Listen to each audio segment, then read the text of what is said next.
നമസ്കാരം. ഞാൻ professor doctor K B. Pillai, director, Keshava holistic medical centre, Chinmaya lane, Ayurveda കോളേജിന് പുറകുവശം, തിരുവനന്തപുരം. ഇന്ന് ഞാൻ പറയാൻ പോകുന്നത് നമ്മുടെ സൊസൈറ്റിയിൽ ഏറ്റവും കൂടുതൽ കുഴപ്പം, പ്രത്യേകിച്ച് ചെറുപ്പക്കാരിലെ ആണിലും പെണ്ണിലും ഉണ്ടാകുന്നു, അതായത് ഡ്രഗ് അഡിക്ഷൻ നിസ്സാരമല്ല. ഇപ്പോൾ നമ്മുടെ ഈ ഡ്രഗ് അഡിക്ഷൻ പ്രത്യേകിച്ചും പറയേണ്ട കാര്യമില്ല. ഡ്രഗ്സ് എന്ന് പറഞ്ഞു കഴിഞ്ഞാൽ പോയ്സണാണ്.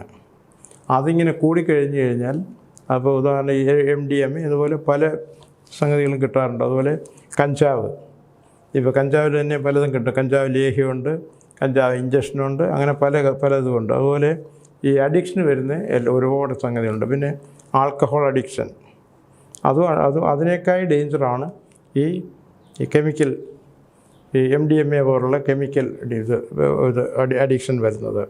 അപ്പോൾ ഇതിൻ്റെ ഒരു പ്രത്യേകത എന്ന് പറഞ്ഞു കഴിഞ്ഞാൽ, ഇപ്പോൾ ഒരു MDMA ഒരു ആൾ കഴിച്ചു കഴിഞ്ഞാൽ, ഇപ്പോൾ നമ്മൾ ഇന്ന് 12 മണിക്ക് കഴിച്ചു കഴിഞ്ഞാൽ നാളെ ഒരു 12 മണിയാകുമ്പോഴത്തേക്ക്, ആ സമയമാകുമ്പോഴത്തേക്ക് അത് കഴിക്കാതെ അവർക്ക് പറ്റില്ല. അപ്പോൾ അതിൻ്റെ ഒരു ഉദാഹരണം ഞാൻ പറഞ്ഞുതരാം. ഇപ്പോൾ ഈ ആൽക്കഹോൾ അഡിക്ഷൻ ഉള്ളവരുണ്ട്. അപ്പോൾ ആൽക്കഹോൾ അഡിക്ഷൻ പിന്നെ വന്നു കഴിഞ്ഞാൽ ഇതുപോലെയാണ്. അവർ ആദ്യം മദ്യം കുടിക്കും, പിന്നെ മദ്യം അവരെ കുടിക്കും, പിന്നെ അവർക്ക് യാതൊരു കൺട്രോളും ഇല്ലാതാവും. അപ്പോൾ അതിൻ്റെ ഒരു ഉദാഹരണത്തിന് ഇപ്പോൾ നമ്മുടെ KSRTC ബസ് തന്നെ, അതിൽ നല്ലൊരു ശതമാനം ആൾക്കും അഡിക്ഷനുള്ള ഡ്രൈവേഴ്സാണ്. അപ്പോൾ അതുകൊണ്ടാണ് നമ്മുടെ KSRTC മന്ത്രി ഗണേഷ് കുമാർ ഈ ആൽക്കഹോൾ ഉപയോഗിച്ചിട്ട് വണ്ടി ഓടിക്കാൻ പാടില്ല എന്ന റൂൾസ് ഒക്കെ ഉണ്ടാക്കിയിട്ട് ഈ യൂത്ത് മിഷൻ വെച്ചു. വെച്ചപ്പോഴത്തേക്ക് ഏത് ഡ്രൈവർമാർ കയറി കഴിഞ്ഞാൽ നല്ലൊരു ശതമാനം, ഒരു 90% കൂടുതലും ഡ്രൈവർമാർ കയറിയാലും ഈ മിഷൻ മിണ്ടാതിരിക്കത്തില്ല. ഇവൻ ഊതിക്കൊണ്ടേയിരിക്കും, സൗണ്ട് ഉണ്ടായിക്കൊണ്ടേയിരിക്കും. അങ്ങനെ പിന്നെ അത് സ്റ്റോപ്പാക്കി. ഞാൻ ഒരു ഉദാഹരണം പറഞ്ഞു എന്നുള്ളതേ ഉള്ളൂ.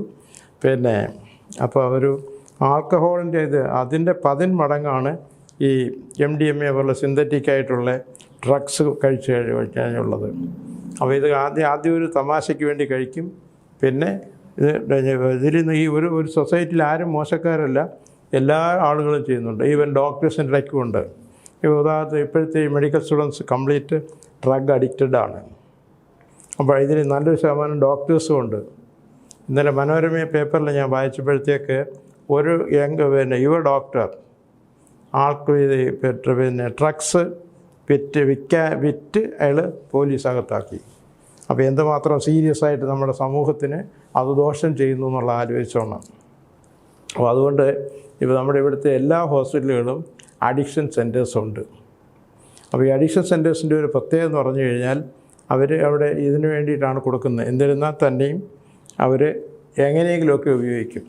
ഉദാഹരണം സാധാരണ പിന്നെ ഹോസ്പിറ്റലുകൾ അഡ്മിറ്റ് ചെയ്ത് കഴിഞ്ഞാൽ അവർക്ക് പിന്നെ വിസിറ്റേഴ്സിനെല്ലാം കാണാനും ഒക്കെ ഉള്ള സൗകര്യമൊക്കെ ഉണ്ട്.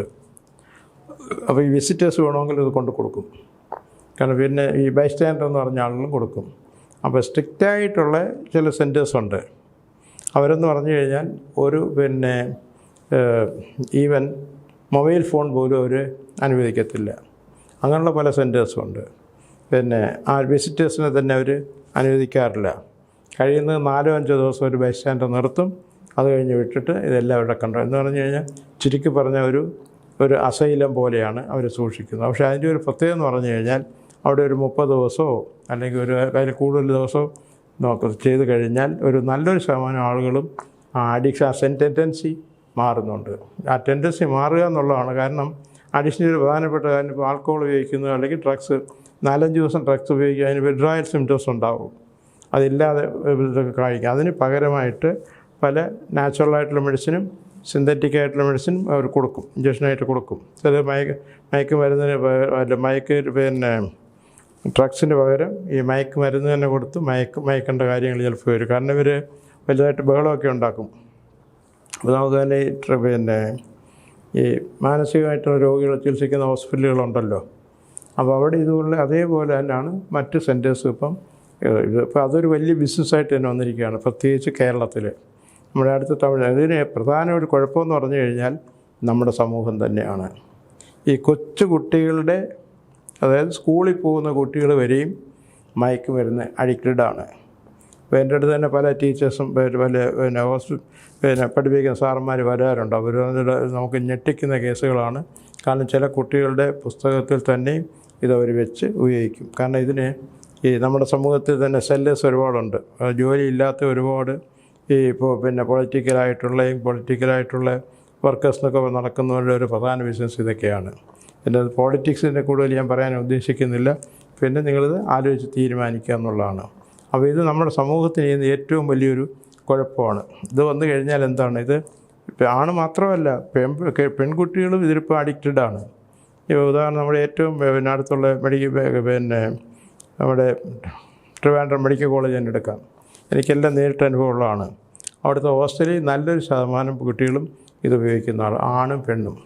അതുപോലെ സന്ധ്യ കഴിഞ്ഞ് കഴിഞ്ഞാൽ ഇവരെല്ലാം ഈ മെഡിക്കൽ കോളേജ് ക്യാമ്പസിൽ ഇവർ ഡ്രഗ് അഡിക്ഷനാണ്. കാരണം ഇതിന് ഏജൻസികളുണ്ട്, അവന്മാരവിടെ കൊണ്ടുപോയി കൊടുക്കും. അപ്പോൾ അത് അവരുടെ ഒരു ബിസിനസ്സും പിന്നെ നമ്മുടെ സമൂഹത്തിനെ ഡോക്ടേഴ്സിനെ തന്നെ നശിപ്പിക്കുന്നൊരു ഒരു രീതിയായിട്ട് മാറിയിരിക്കുകയാണ്. അപ്പോൾ ഇതിന് നമ്മുടെ സമൂഹത്തിൽ ഇപ്പോൾ ഉദാഹരണം നമ്മുടെ വീട്ടിൽ കുട്ടികൾ സ്കൂളിൽ പോകുന്നുണ്ടെങ്കിൽ അവർ നമ്മൾ ശ്രദ്ധിക്കേണ്ടത് നമ്മുടെ കടമയാണ്. അപ്പോൾ ചില കുട്ടികൾക്ക് ഉപയോഗിക്കും. പിന്നെ ഒരു പ്രത്യേകം എന്ന് പറഞ്ഞു കഴിഞ്ഞാൽ ആ കൃത്യസമയത്തിന് അത് ഇല്ലെന്നുണ്ടെങ്കിൽ അവൻ ഭ്രാന്തന്മാരെ പോലെ പെരുമാറും. അപ്പോൾ അത് ഏതെങ്കിലും രീതിയിൽ ആദ്യം പിള്ളേർക്ക് ഇത് ഫ്രീ ആയിട്ട് കൊടുത്ത് പഠിപ്പിക്കും. പിന്നെ അവർ വീട്ടിൽ നിന്ന് എന്തെങ്കിലും പൈസ മോട്ടിക്കുകയോ സ്വർണം മോട്ടിച്ചോ ഒക്കെ ഇതിന് അവർ അടിമയായിട്ട് മാറും. അപ്പോൾ ഇതിൻ്റെ ഒരു മാറ്റത്തിന് നമ്മുടെ കാര്യം എന്ന് പറഞ്ഞാൽ നമ്മൾ തന്നെ രക്ഷകർത്താക്കൾ കുട്ടികളെ ശ്രദ്ധിക്കണം. ഇപ്പോൾ ഡോക്ടർമാർ തന്നെ ഇതിനടിമയെന്ന് പറയുമ്പോൾ പിന്നെ നമ്മൾ പറയേണ്ട കാര്യമില്ലല്ലോ. അത് ഞാൻ ഇത്രയൊക്കെ പറഞ്ഞെങ്കിൽ തന്നെ ഞാൻ മെയിനായിട്ട് ചെയ്യുന്നത് ബൈപ്പാസ് സർജറി ഒഴിവാക്കുക, ആൻജിയോപ്ലാസ്റ്റി ഒഴിവാക്കുക, ഈവൻ ആൻജിയോഗ്രാം വരെ ഒഴിവാക്കുക. എന്ന് പറഞ്ഞാൽ ഹാർട്ടിൻ്റെ ബ്ലോക്ക്, കാരണം ഹാർട്ടിൻ്റെ രക്തക്കൊള്ളുണ്ടാകുന്ന അടവുകൾ മാറ്റുന്ന മെത്തേഡാണ്. ഒന്ന് അതിൻ്റെ പ്രാഥമികമായിട്ട് നമ്മൾ ചെയ്യുന്നൊരു പേഷ്യൻ്റ്. ഇപ്പം നമ്മളെ ആര് നോക്കിക്കഴിഞ്ഞ് കഴിഞ്ഞാൽ തന്നെയും നല്ലൊരു ശതമാനം ആൾക്കും ബ്ലോക്കുണ്ട്. ആ ബ്ലോക്ക് നമ്മൾ അറിയുന്നില്ല. അതിൻ്റെ പ്രധാന കാരണം എന്ന് പറഞ്ഞു കഴിഞ്ഞാൽ നമ്മൾ കൊച്ചു കുട്ടികൾ തന്നെ ഇപ്പോൾ ഹാർട്ട് അറ്റാക്ക് വരുന്നുണ്ട്. അതിൻ്റെ കാരണം എന്താണ്? അപ്പോൾ ഹാർട്ട് അറ്റാക്ക് വരുന്നതിന് പല കാരണങ്ങളാണ്. ഉദാഹരണം നമ്മൾ കൊച്ചു കുട്ടികൾ എന്ന് പറഞ്ഞാൽ സ്കൂൾ കുട്ടികൾ ഇപ്പോൾ ചോക്ലേറ്റ് സ്ഥിരമായിട്ട് നമ്മുടെ കുട്ടികൾ കഴിക്കുകയാണെന്നുണ്ടെങ്കിൽ അവർക്ക് ഹാർട്ട് ബ്ലോക്ക് വരാൻ സാധ്യതയുണ്ട്. അതിൻ്റെ കാരണം എന്താണ്? ഈ ചോക്ലേറ്റിൽ ഏകദേശം 75% കാർബോഹൈഡ്രേറ്റാണ്. അപ്പോൾ ഈ കാർബോഹൈഡ്രേറ്റ് നമ്മുടെ ബോഡിയിൽ പോയിട്ട് അത് ഫാറ്റായിട്ട് കൺവെർട്ട് ചെയ്യും. അപ്പോൾ അത് ഫാറ്റ് ഇപ്പോൾ ഇറച്ചിയേക്കായി അല്ലെങ്കിൽ കൊഴുപ്പിനേക്കായി വലിയ ഡേഞ്ചറാണ് ഈ മധുരം. ആക്ച്വലായിട്ട് ഈ കാർബോഹൈഡ്രേറ്റാണ് നമ്മുടെ ബ്ലോക്ക് ഉണ്ടാകാനുള്ള പ്രധാന കാരണം. അത് പല രീതിയിൽ വരാം. ഇപ്പോൾ കാർബോഹൈഡ്രേറ്റ് നമ്മുടെ ബോഡിയിൽ പോയി കഴിഞ്ഞ് കഴിഞ്ഞാൽ അത് ഫാറ്റായിട്ട് കൺവെർട്ട് ചെയ്യും. ഇപ്പോൾ ഉദാഹരണം നമ്മൾ വെജിറ്റേറിയൻസിനെ എടുക്കാം. അപ്പോൾ അവർ വേറൊന്നും ഉപയോഗിക്കുന്നില്ല.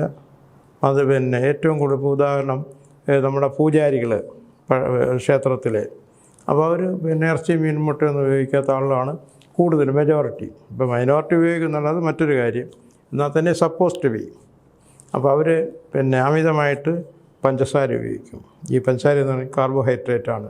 ഇത് നമ്മുടെ ബോഡിയിൽ പോയിട്ട് ഇത് ഫാറ്റായിട്ട് കൺവെർട്ട് ചെയ്ത് അത് വീട്ടിലെ കൊഴുപ്പിന് തുല്യമായിട്ടുണ്ടാവും. അപ്പോൾ ഈ ഇതെങ്ങനെയാണ് ബ്ലോക്ക് ഉണ്ടാകുന്നതെന്ന് പറഞ്ഞു കഴിഞ്ഞാൽ ആദ്യം ഇത് ഫാറ്റി ഡിപ്പോസിറ്റായിട്ട് നമ്മുടെ രക്തക്കൊള്ളു വരും.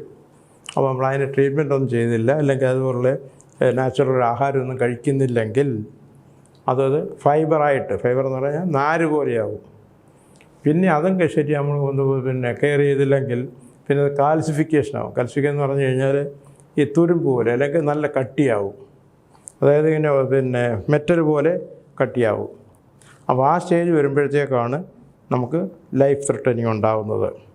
അപ്പം നമ്മളിതുണ്ടെങ്കിൽ തന്നെ ഇപ്പോൾ ഹാർട്ട് ബ്ലോക്ക് വന്നു, അത് നമ്മൾ ആദ്യം എങ്ങനെ അറിയാൻ പറ്റും? അതിനെ അറിയുന്നതിന് ഇപ്പോൾ കോമണായിട്ട് ഉപയോഗിക്കുന്നത് ആൻജിയോഗ്രാമാണ്.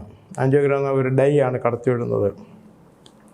ഈ ഡൈ നമ്മുടെ ബോഡിയിൽ പോയിട്ട് 50% ബ്ലോക്കേ ഉള്ളെന്നുണ്ടെങ്കിൽ ഈ ഡൈ എന്ന് പറഞ്ഞു കഴിഞ്ഞാൽ വലിയ കോൺസെൻട്രേറ്റ് ഡൈ ആണ്. ഈ ഡൈ അത് 50% ഉള്ളത് ബ്ലോക്ക് 30% കാണിക്കും. കാരണം ആ ഡൈയുടെ കൂടെ ബ്ലോക്ക് കാണിക്കും. അപ്പോൾ അത് മോസ്റ്റ് ഡേഞ്ചറസ് ആണ്. ചിലപ്പോൾ ഉദാഹരണം 90% 100% ഒക്കെ ഉള്ള പേഷ്യൻ്റ് ആണെങ്കിൽ മരിക്കാൻ സാധ്യതയുണ്ട്. അതുകൊണ്ടാണ് ആൻജിയോഗ്രാം എടുക്കുന്നതിന് മുമ്പായിട്ട് പേഷ്യൻറ്റിൻ്റെ കോൺസെൻറ്റ് വാങ്ങിക്കും. അതായത് ബൈപ്പാസ് ചെയ്യുന്നതിന് കുഴപ്പമില്ല, അതായത് സർജറി ചെയ്യുന്നതിന് കുഴപ്പമില്ല, ഓക്സിജൻ കൊടുക്കുന്നതിന് കുഴപ്പമില്ല, രക്തം കൊടുക്കുന്നതിന് കുഴപ്പമില്ല, ഇതിനെല്ലാം വാങ്ങിക്കും. എന്ന് പറഞ്ഞാൽ ഒരു മേജർ സർജറിക്ക് വേണ്ടുന്ന എല്ലാ സമ്മതപത്രവും നമ്മുടെ ഇത് വാങ്ങിക്കും. കാരണം ഇത് ഈ പേഷ്യൻ്റ് തന്നെ ചിലപ്പോൾ ഇത് ആൻജിയോഗ്രാം കൊടുക്കുമ്പോൾ തന്നെ മരിക്കാൻ സാധ്യതയുണ്ട്. പക്ഷെ നമുക്ക് അങ്ങനെ ഒരു പേഷ്യൻ്റ് ആൻജിയോഗ്രാം കൊടുക്കുമ്പോൾ മരിച്ചെന്ന് പറയാൻ പാടില്ലല്ലോ. എന്നാൽ തന്നെ അവർ അത് കഴിഞ്ഞിട്ട് നമ്മളത് സർജറി ചെയ്യും. പിന്നെ അതൊരു മെത്തേഡാണ്.